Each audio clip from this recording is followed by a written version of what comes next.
Nilakad ka ba sa Sabado? Sabado? Bakit naman? Sabado ng gabi? Bakit naman? Yayain sana kitang magkape tayo eh. Ah, ganun ba? Sweet mo naman.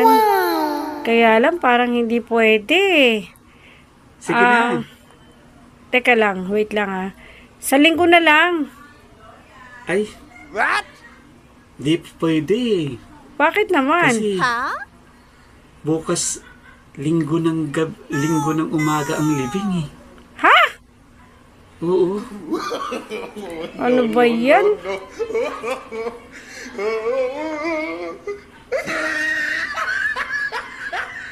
Oh my God.